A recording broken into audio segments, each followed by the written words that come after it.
Hello everyone, this is CameraFlips, the best place to buy and sell used camera gear. Today is episode number 3 of A Photographer's Life, where we talk to the people that made the pictures we love. My guest for today is Mike Bacos, an amazing photographer based in Chicago. Mike has traveled and lived pretty much everywhere around the world, driven by his desire to learn and to actively seek discomfort as an engine of personal growth. His fearlessness for rejection and his unique style brought him and his camera on the edges of the UFC octagon and within inches of celebrities and music stars. If you are afraid of failure, or if you feel you're stuck in your creative process, this episode is for you. Let's jump right into a conversation. Live episode number 3 of Photographer's Life. Today I have a great guest and a good friend, Mike Bacos. Mike, how are you? Good. How you doing, man? How you doing? I'm very well, man. Mike, I was super excited. Basically, the whole week, I was like, I cannot wait for Saturday. We're recording on Saturday. Mike, thank you so much for being flexible. I really want to listen. You know, we briefly touched base, and you have so far, you know, and you're still super young, such an interesting and varied life. I cannot wait to dig into that. So, you know, I'm sure it's going to be fantastic. And differently from what I normally sort of start, I want to start with a picture this time, you know, and that I think is going to be a good segue for your sort of introduction, because I think it's such a great picture, and to see how that sort of will provide some explanation for you know, your origin story. Let me see if I can put that on the screen.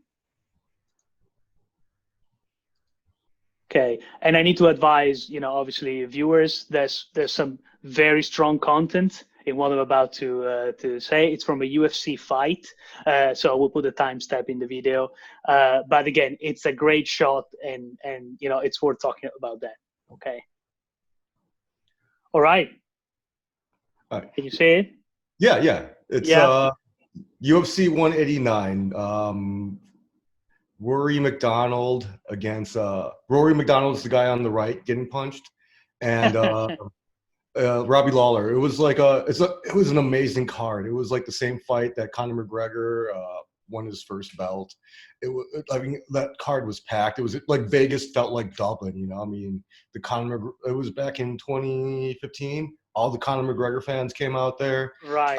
I was like, is this Vegas or is this Dublin, with like all the Irish chanting, with all the Irish flags? I'm like, okay, this is really cool. You know, I mean, I'm in my own country, but I don't feel like I'm in my own country. And that fight, McDonald, like, it was the second Lawler versus McDonald fight. It was a rematch, and it was just brutal. It was like it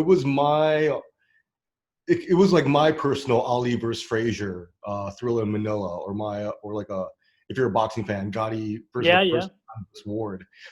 It was like that level. It was like two fighters who were just trading shots back and forth. It was just like the perfect demonstration of like grit, like fighters' grit, because it went back and forth. It wasn't like a one-sided fight. Eventually, the guy on the left, Robbie Lawler, won the fight, but it was like both fighters gave it their all in the octagon. And I don't remember what round that was, but like, I have mini shots like that, and it was just, it was like, again, my personal like Ali versus Frazier Thriller Manila fight. Like, I'm glad to have been there for that. Mike, I mean, this is a great shot. I mean, you really capture the moment. You know, I can feel the pain, and I can see the battle. I mean, it must have been incredible being side ring. But, you know, I think what could be very interesting to talk about is, well, I would say maybe a couple of years before, 2 or 3 years before, you would never imagine yourself side ring, doing a live coverage of the UFC, especially from a photography point of view. I think this is even more interesting. You know, you are doing something that I'm sure many people will sort of dream about, and it happened just because of the choices and the risk that you took throughout your entire life. Tell us how, you know, you ended up there. At the UFC, you want me to talk about? Yes, yeah, and sort of more coming back, from, I know you have a background in, a past in the military. You're also a trained fighter as well. But all these things came organically, and I'm really interested to cover that with you. So you want me to start from the beginning, from like the military? Absolutely, we have time. When Joe Rogan comes and tells that we went too far, I'll let you know. All right, sounds good, man. Sounds good. All right. So yeah, I mean, I was in the U.S. Navy from 2003 to 2008, and like the saying in the Navy is, you join the Navy, you see the world. And I got to travel. I got to see in my only enlistment, I saw like 12 or 14 countries. Wow. I did like a tour in Asia, like Southeast Asia and Australia, and then like in Europe into the Persian Gulf. I just got to go to Dubai like 6 times. So I mean, that I always had wanderlust, but that really built up my wanderlust. And when I got out of the Navy, in America they give us educational benefits. That's one of the huge incentives to join the military in the U.S. And I wanted to initially go to the University of St. Andrews in Scotland for their international relations program, but they came back to me and said, "Well, you have to prove your academic worth first." And I'm like, "All right, that's fine." From what I know, it sounds like a prestigious university. So I was like, "All right, that's fair. I'll do that." So I found this online university called American Military University, but they had this program. Their international relations and peacekeeping program was tied to the UN Peacekeeping Operations Training Institute. And I was like, that sounds really cool. I'll do that. So as I was living at my parents' house in Wisconsin, it was like, and it's frustrating there because it's in the middle of Trump country, and I started developing more progressive views, through my time in the military and traveling. I was like, you know what? I don't want to be here. I don't want to be in Wisconsin. Let me go somewhere. So I've always had this dream of being a Muay Thai fighter. And I grew up watching Jean-Claude Van Damme movies. So I was like, you know what? Let me go to Thailand. Let me go to Thailand, try it out for 6 months, see how much I like it. I'm going to be going to school, so I'll still get income. I'll be getting paid. They're paying me to go to school, basically. Well, kinda. And I'll get to live my dream while working on my bachelor's degree. So I went out to Chiang Mai, Thailand, and 6 months basically turned into 2 years. I just loved it there so much. I stayed there after a while, after my graduation, taught English there. And then I decided to come back to Chicago, where I'm originally from. And I found a small internship at the small newspaper called Extra Bilingual Newspaper, a newspaper that catered to Chicago's Latino community. So a lot of the Mexicans, Puerto Ricans, Guatemalans, people who come from Latin America. So I was like working my photographer. Let me jump back a little bit further. When I came back from Thailand, I got into photography because I was hanging out with these documentary photojournalists, and I was like, you know what? Let me try this photography stuff out.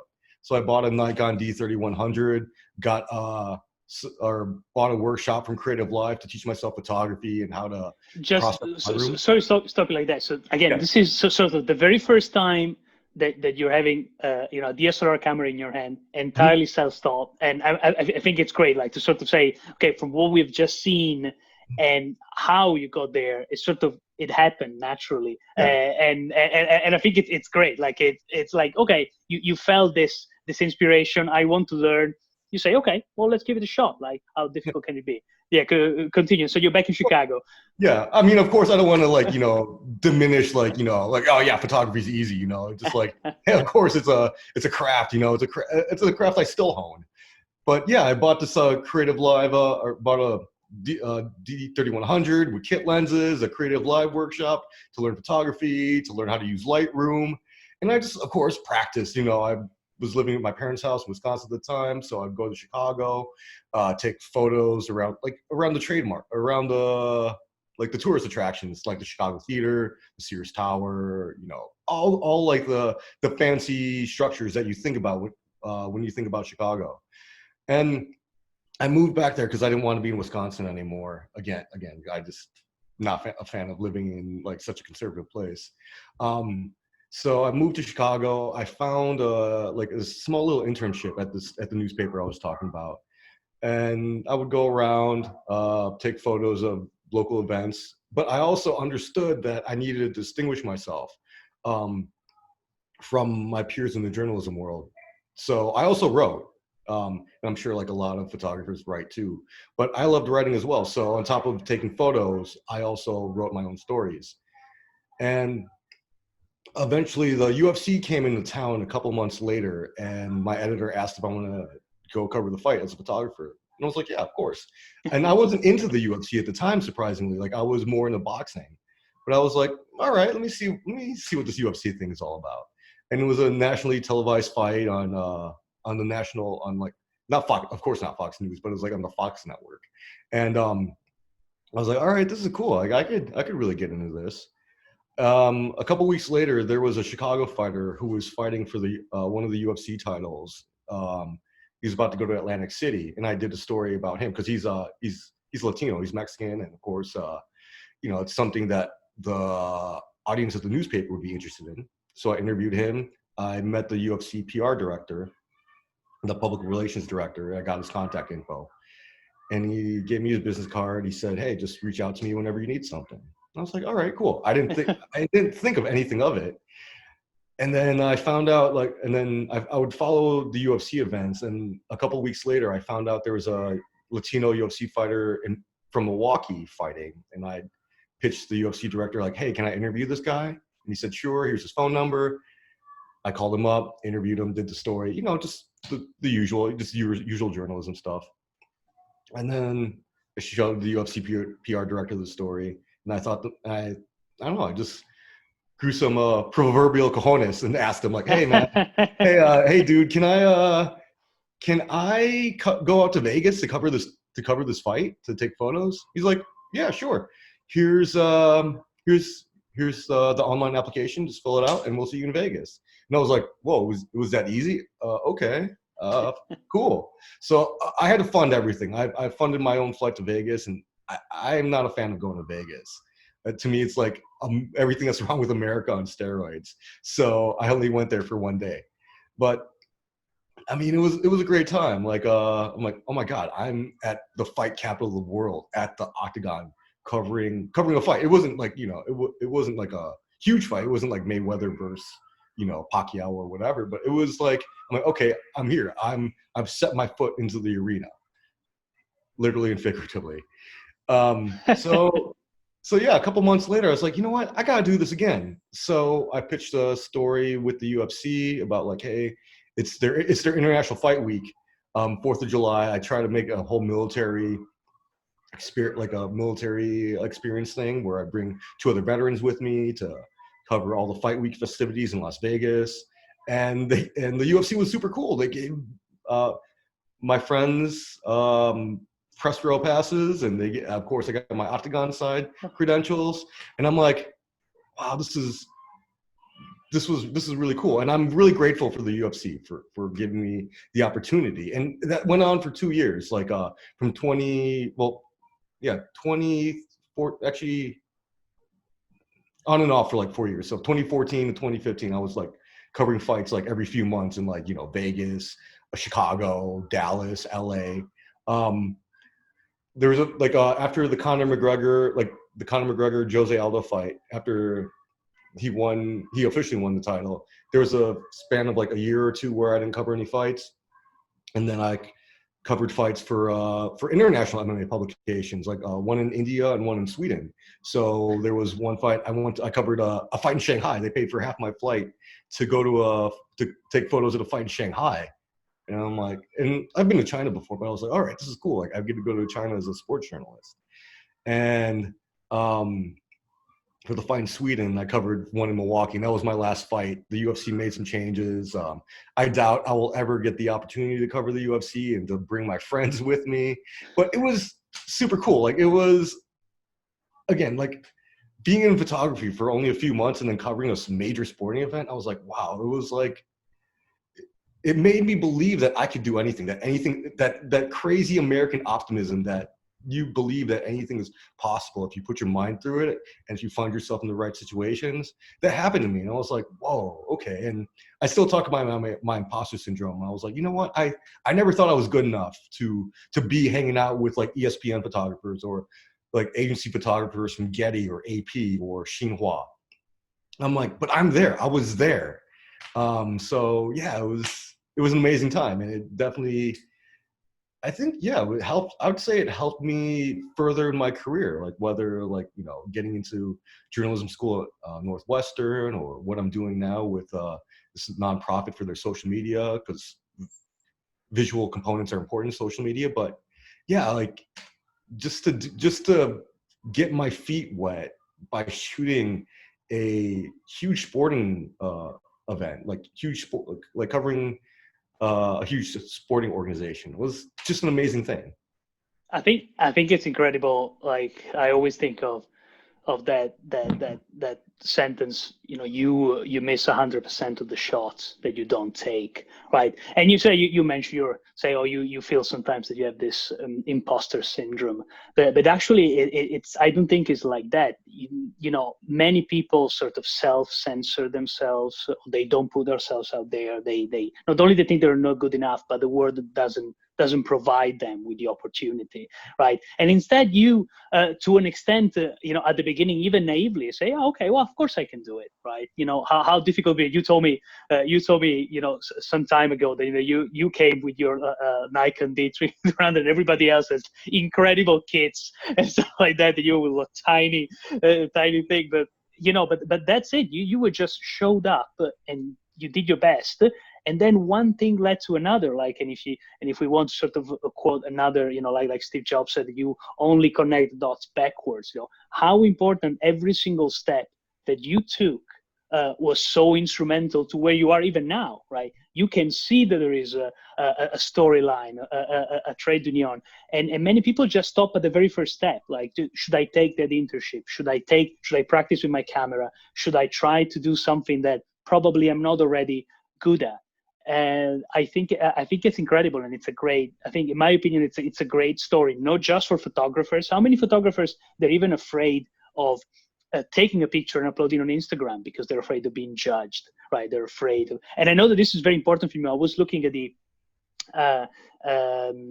you know, you're now putting out some videos that I think are very creative, very interesting. Maybe you can talk about a little bit about that. For you, you know, creative freedom, independence of thought, this is very important, you know, and it can be sometimes difficult during this time.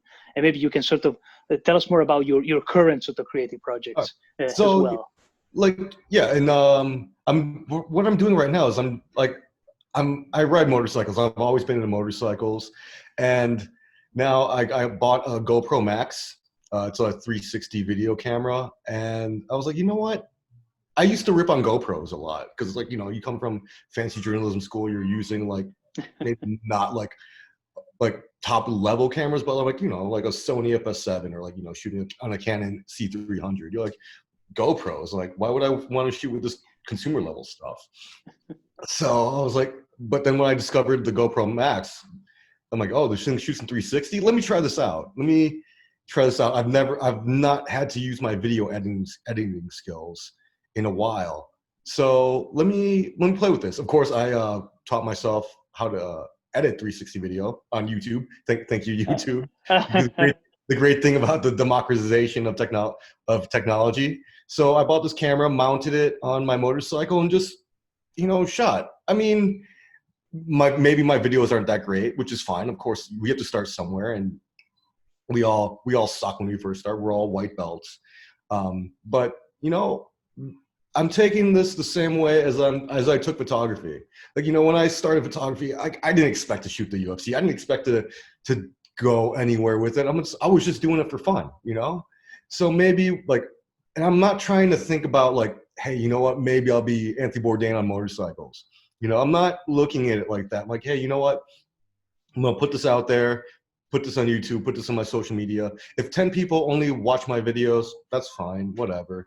But I'm just gonna do what I do. I'm gonna have fun with it. I'm gonna, you know, put out my creative vision, work on hone my skills, tell my story, and if it resonates with at least one person, then fine. You know, that works for me. I'm not constantly thinking about the next level. It's like that's what we're always thinking about. Like we're always thinking about what are people going to think? What's my audience going to think? What is my future sponsors going to think?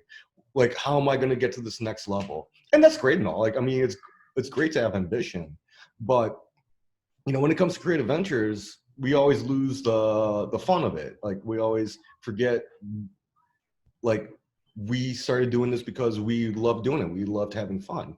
And that's how I'm taking this. Like, you know, if my videos don't get much exposure, but as long as I'm improving, I'm okay with it. Yeah, I mean, I feel that too often creatives, you know, they have it backward.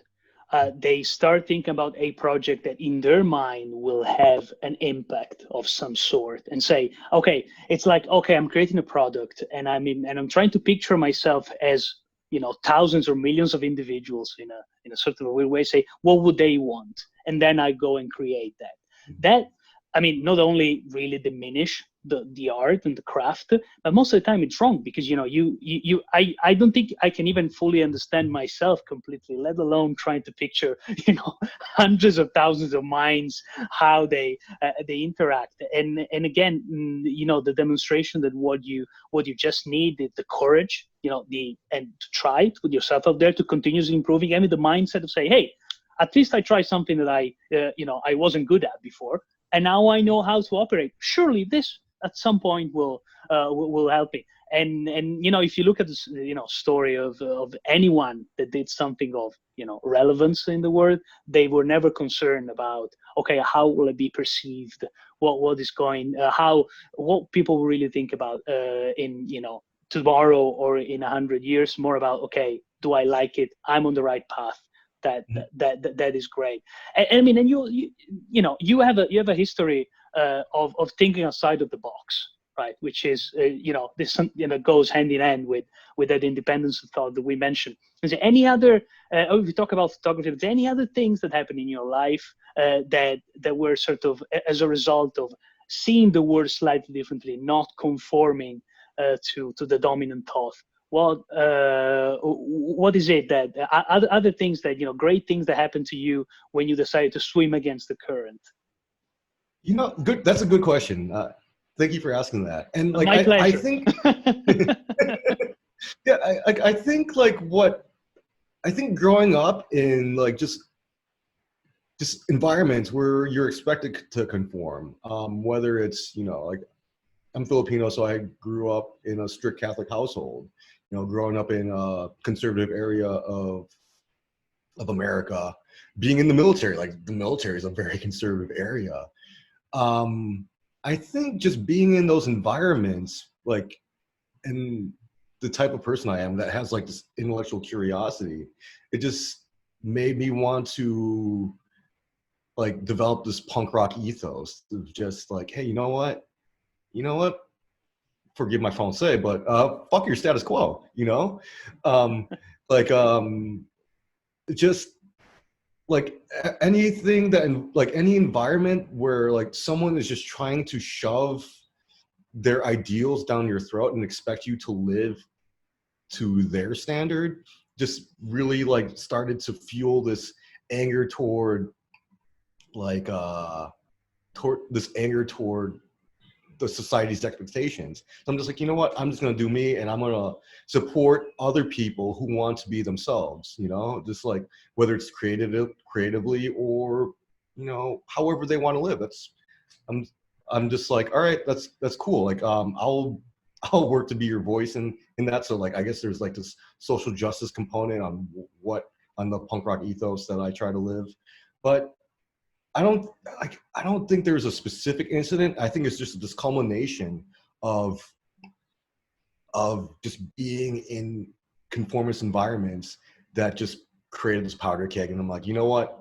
And even academia is like this too. I'm like, you know what? Screw this. I am going to live on my terms, and I'm going to encourage people to live on their terms. And I think, and going back to my video project, I think that's what I'm trying to do with with the videos I'm creating is just, I call it ride your ride, because it's all about being who you are. Ride your ride. Don't ride anyone else's ride. Don't try to keep up with other people's expectations. Just do what you do, and you'll get to where you want to be on your terms. And that's what it's all about in the end, because we live in this society that's expecting you to play by their rules. And I want to be like, hey, you know what? You can succeed by following your own path. Absolutely. Maybe this the only way to succeed, right? To truly succeed, not necessarily to achieve, wealth or some sort of relative status, but to succeed as an individual. And yeah, follow your own path. I mean, I really love where this is going, but I want to break that flow for a second, because we have just we started with the UFC picture. So what I'm about to put on the screen may surprise someone, I would say, because if they expect blood, gore, fight, and that, they may be disappointed or not. Let's see what they think, and you need to tell us all about.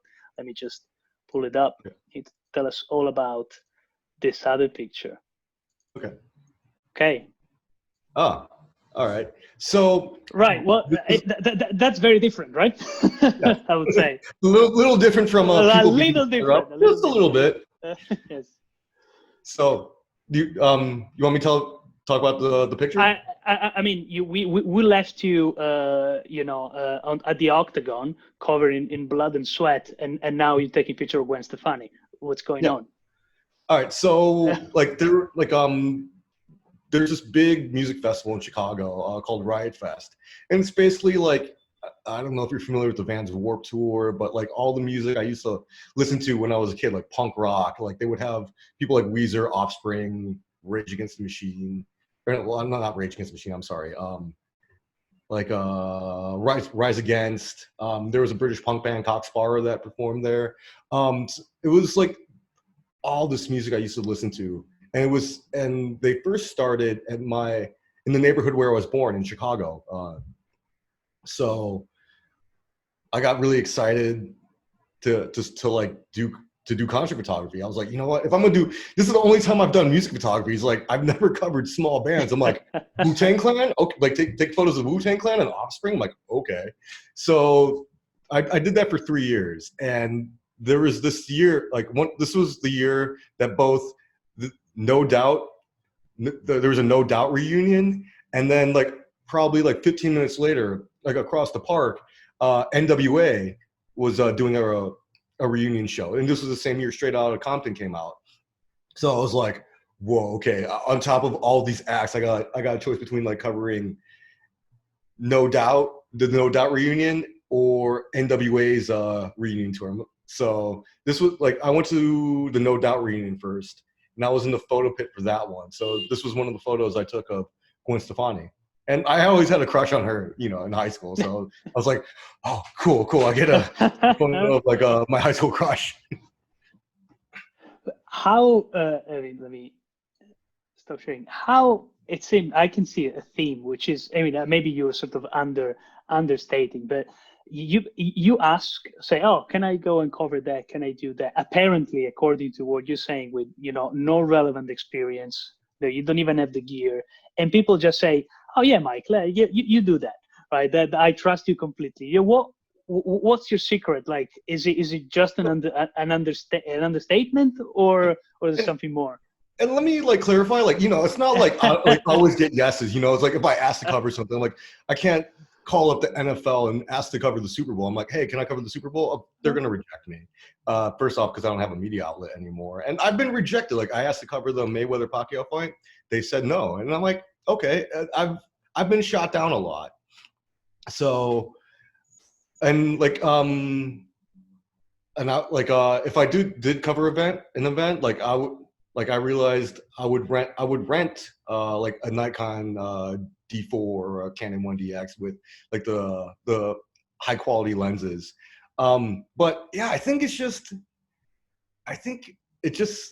you have to put away your ego and not be afraid to hear no. Because again, as we say, what's the worst thing that can happen? They tell you no. And is that going to be the end of your world? Of course not. You know, I mean, there's always other opportunities. I'm just trying to think of like times where I've been rejected and eventually I got to get to where I wanted. I mean, I think with the UFC, like the UFC has rejected me for a couple fights. And I was like, okay, well, that's cool. I didn't take it as a personal affront. I was like, all right, well, there's another fight, and I'll apply to that one. If they say no to that, okay, cool. Like there was this big fight in Las Vegas, like on New Year's, and I'm like, oh, cool, Vegas for New Year's, like, yeah, they gotta accept me. And they didn't. I was like, all right, well, that's fine. I'll just apply to the next one.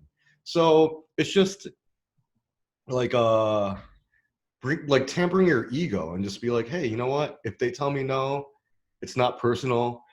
Just keep on keeping on. And maybe eventually one day I'll return to the UFC. Maybe one day I'll start doing concert photography again.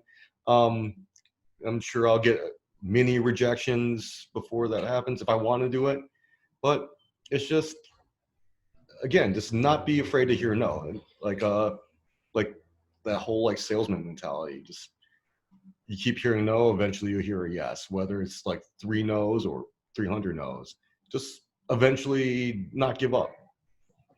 Yeah, I mean, this is so it's so powerful. Like, you know, people stop even before the first note. Just people stop, and I think this it's inspirational because, you know, I wanted to show that you didn't just find, you know, open doors everywhere. There was a lot of intent, and many times it didn't go your way. But that again, you set your ego aside and say, okay, that's great. Maybe you know, I'll try again. Maybe I can improve. Maybe I can work on my application in a different way. Maybe I can take a different strategy, rather than say, oh, you know, bad people, they rejected me, and it's great. But also, you're constantly moving, right? Mm-hmm. It seems to me that again, you have this inner sort of dynamism.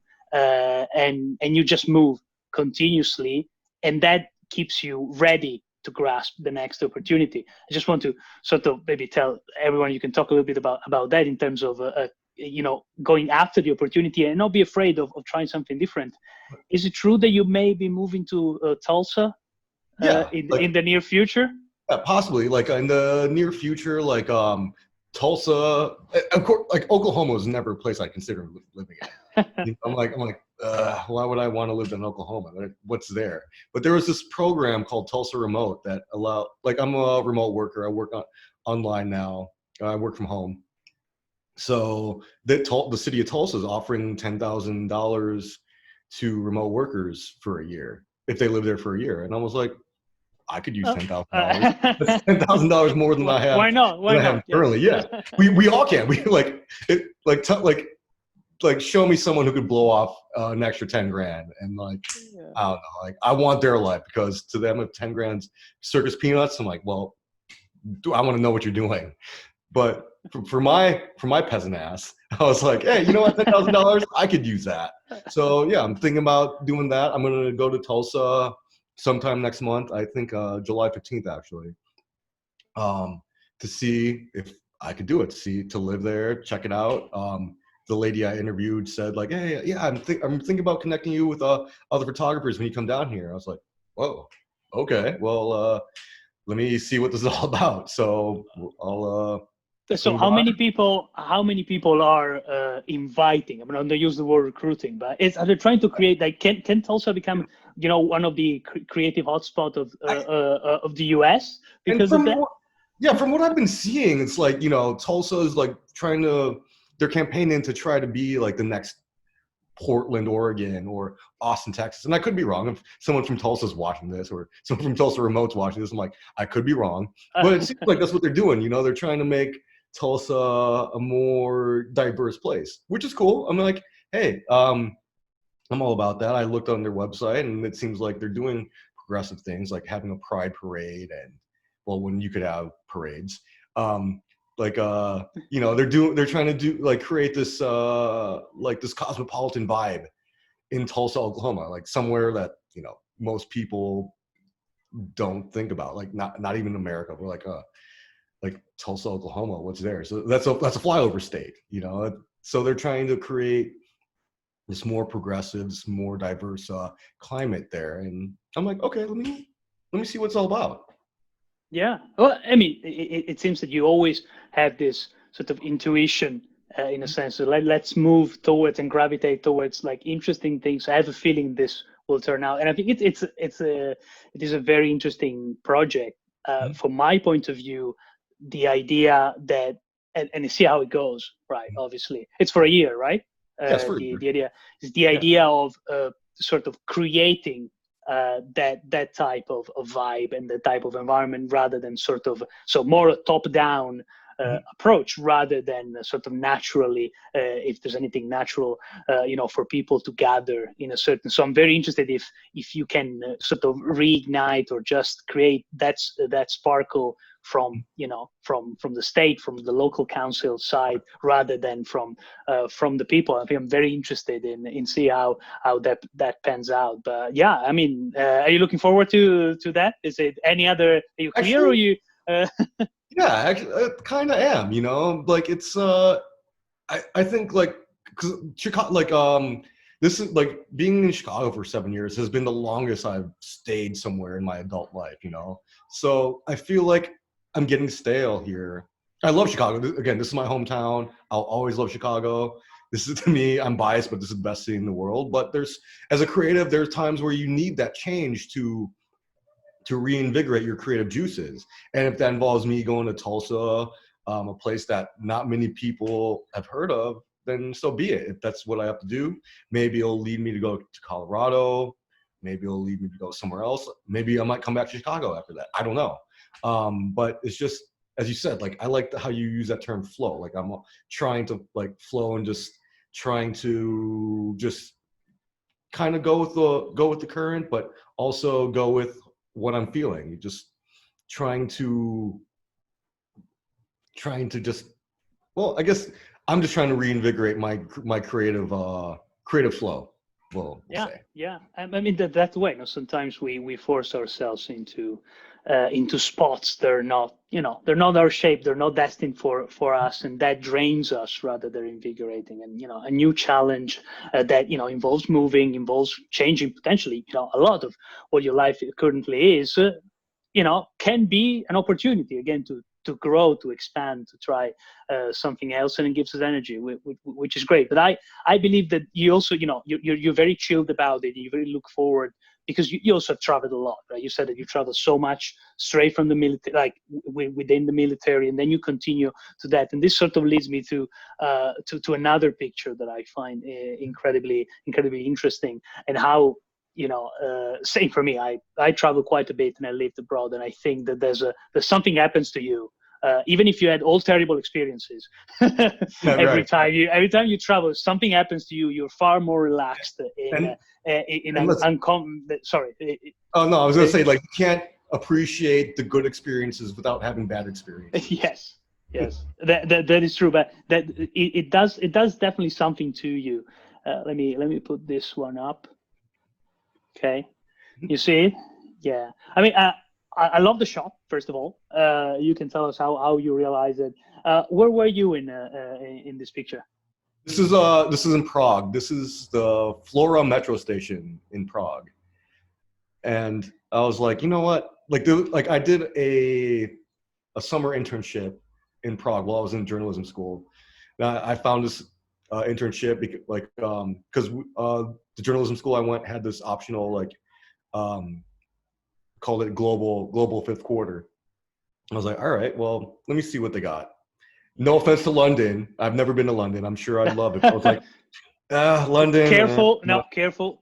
I mean, careful with your words. Just saying. No, I would love to go to London. I'm not dissing London, but I'm just like, you know what? Like, London, like, all right, London, Paris. No disrespect to Paris. I've never been to France yet, but like, I'm like, all right, no, that's too, like, I don't want to call it cliche, but I'm just like, all right, it's not that out of the box. Even Buenos Aires, I was like, no, maybe I'm not ready for Buenos Aires yet. But I saw Prague. I'm like, you know what? I've always wanted to go to Central and Eastern Europe. All right, let me see what Prague's all about. I've heard that was a beautiful city. I've seen pictures. I'm like, yeah, let me try this out. So I found this internship in Prague. And I was like, okay, Prague's one of the most beautiful cities I've been to. And this was like probably like on my second to last week in Prague before I was going back to America. I was like, you know what, let me just take photos. Like, I just want to play around, not worry about taking photos for a media outlet or for my internship. Just do this for me.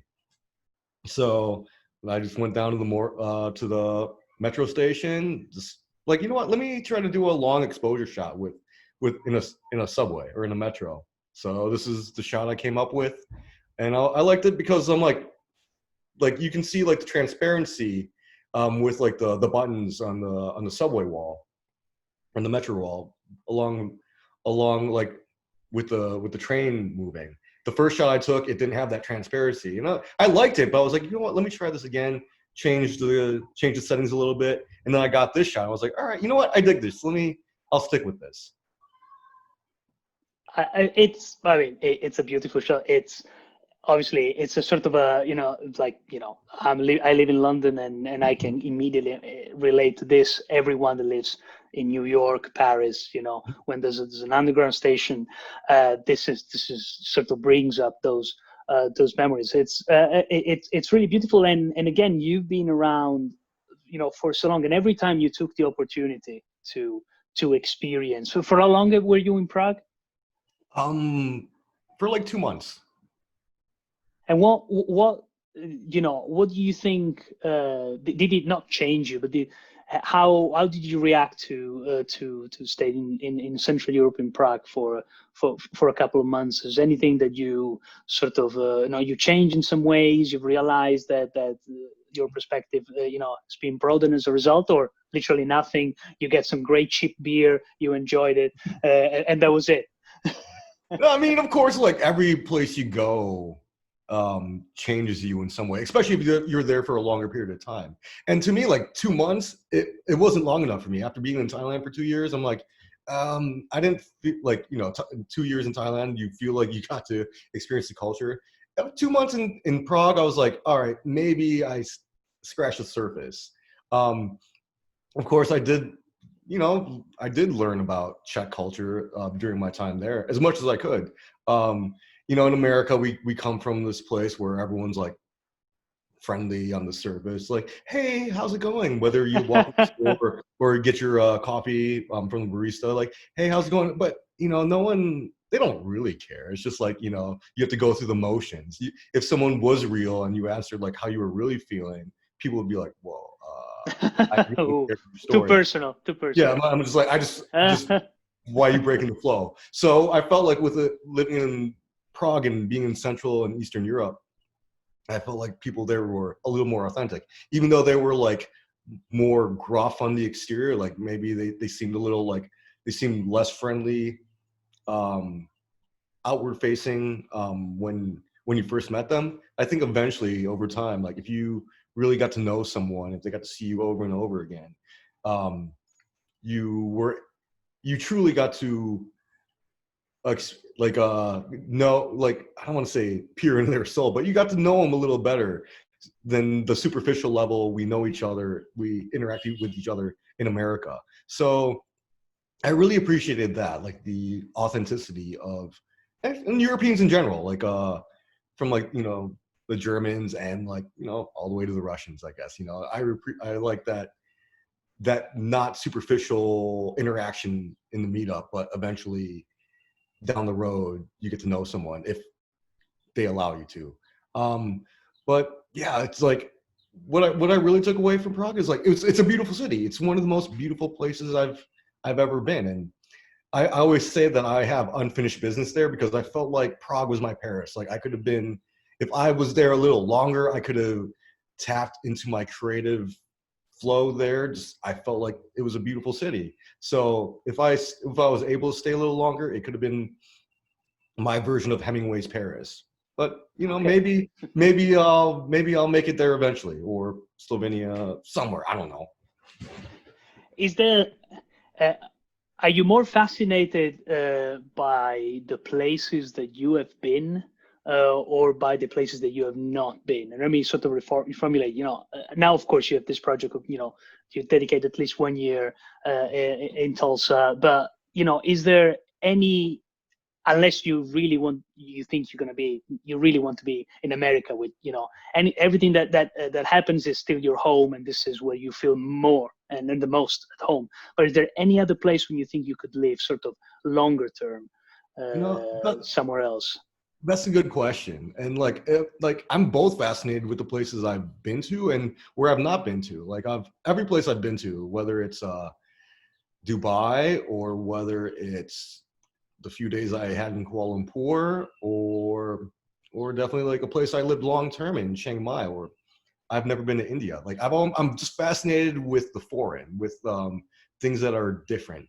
Like I always joke around that I always say that I could die in Tokyo. Like if there was a place where I could die, it's Tokyo. And I don't know what it is, because like Tokyo is very different from like, or Japanese culture is very different from like my own personal beliefs. Like Japanese culture seems more like orderly and more homogenous and more, everything's more about conformity. And I'm this punk rock, individualistic, just like, not all about me, but just like, hey, you know what? I'm about individually expressing myself. But there's something about Tokyo or Japan in general. I'm just like, you know what? Like I could be here for a while. But I feel like I could, like if I end up in like Brazil or in, I don't know, Niger or Ghana or Turkey. It's like, I don't know. I just feel like I can make my home anywhere. Like maybe more than the places itself, it's the people. If I can be I love being out of my comfort zone. And that's why I'm like really antsy about leaving Chicago. I'm just like, I've been here 7 years. I'm getting too comfortable here. So I'm all about getting out of my comfort zone. And to me, it's more than the place. It's really the people. If I can connect with the people there, if I can meet someone different and just find a way to connect with them and learn about who they are and learn about their culture, that's what it's about for me when I travel, more than just taking tourist selfies at the Eiffel Tower or like or on the Great Wall of China or the Taj Mahal. It's about the people. I mean, it is true that we do remember certain places through the people that we met, more than the landmarks, the monuments, or other things that they made a huge impression. But sometimes people are just a reflection of who we are. If we're open, they probably will open up, and if not, we'll receive the same treatment. And I feel you come across incredibly sort of genuine, really open to what's coming, without the hidden agenda. And so when you're really inspired, you are, and when you're not inspired, I'm sure the people will know. and that's obviously, it's not always easy, because some people will be offended, but those that will not will immediately connect. There's this instant connection, which is great. What is, you have achieved so much you've been doing many things. You have lived through different experiences, and I'm sure that many of different photographers and creatives in general that are watching this, what is your advice to them when they feel that they're sort of blocked, they are not able to progress either creatively or just financially, anywhere they feel they're stuck, how they can move? It's like, what I'm learning is like, we're basically all the same. Like, I feel creative blocks. Sometimes I feel like I'm going through a creative block right now, but I think it's just to build that resilience and fight through it. Just like keep going. I'm like, all right, you know what? This is like, I'm not happy with my work, but just keep pushing through it. Just keep creating. Just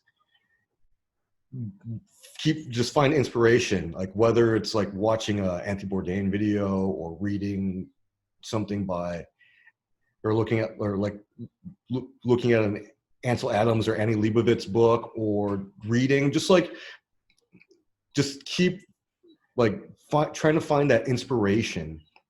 But also don't overanalyze it, where you're not creating yourself, where you're not honing your own craft. Just keep doing what you're doing, and eventually something will click along the way, whether it's an hour from now or a year from now or 10 years from now. You'll find it. And again, I'm not a guru. I don't have my own show on CNN right now. I don't have millions of followers like Joe Rogan. You know, I'm just a dude, you know. I'm trying to find my own path, and I'm trying to find my way through my own creative blocks. So it's just keep going, and just try to eat that humble pie. Just everything's about ego, but don't worry about trying to be the next Bourdain or trying to be the next Joe Rogan or next Annie Leibovitz. Just be the next you. To be the only you. And whether you reach, you know, Picasso type fame, or whether you're just, you know, inspired, whether you're just inspired like the next door neighbor kid, you know, I mean, it's something. Just keep going. Just keep doing what you do. Is with what you know now and what you have been through, is there anything you would have done differently in your past? Of course, like we always have. Like it's hard to say that, like, oh man, like I've lived life without regrets. I don't have regrets about anything I did. Of course, like I was expecting like something like that from you. Say no, it doesn't matter. You know, only one shot. That's okay. No cuts. but of course, like, you know, if I looked back on it, like if I was like, I should be the next. I should have been fighting Conor McGregor, or I should have been like a Navy SEAL, or I should have been this and that. Of course, like I look back, like, if I did this thing differently, I could have been a Navy SEAL and a UFC champion and great photographer and the next Bourdain, all in one lifetime. All in one.